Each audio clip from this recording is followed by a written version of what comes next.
ہے۔ مومنو، شیطان کے قدموں پر نہ چلنا، اور جو شخص شیطان کے قدموں پر چلے گا تو شیطان تو بے حیائی کی باتیں اور برے کام ہی بتائے گا۔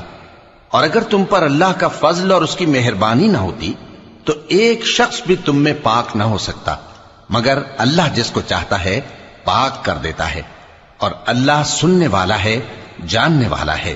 اور جو لوگ تم میں صاحب فضل اور صاحب مال ہیں وہ اس بات کی قسم نہ کھائیں کہ رشتہ داروں اور محتاجوں اور وطن چھوڑ جانے والوں کو کچھ نہیں دیں گے، اور ان کو چاہیے کہ معاف کر دیں اور درگزر کریں۔ کیا تم پسند نہیں کرتے کہ اللہ تم کو بخش دے؟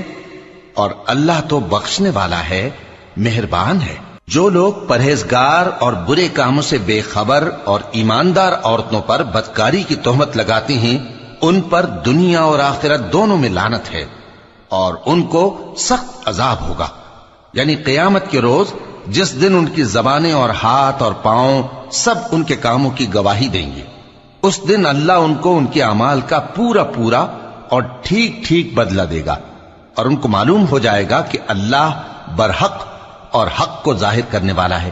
ناپاک عورتیں ناپاک مردوں کے لیے ہیں، اور ناپاک مرد ناپاک عورتوں کے لیے، اور پاک عورتیں پاک مردوں کے لیے ہیں، اور پاک مرد پاک عورتوں کے لیے۔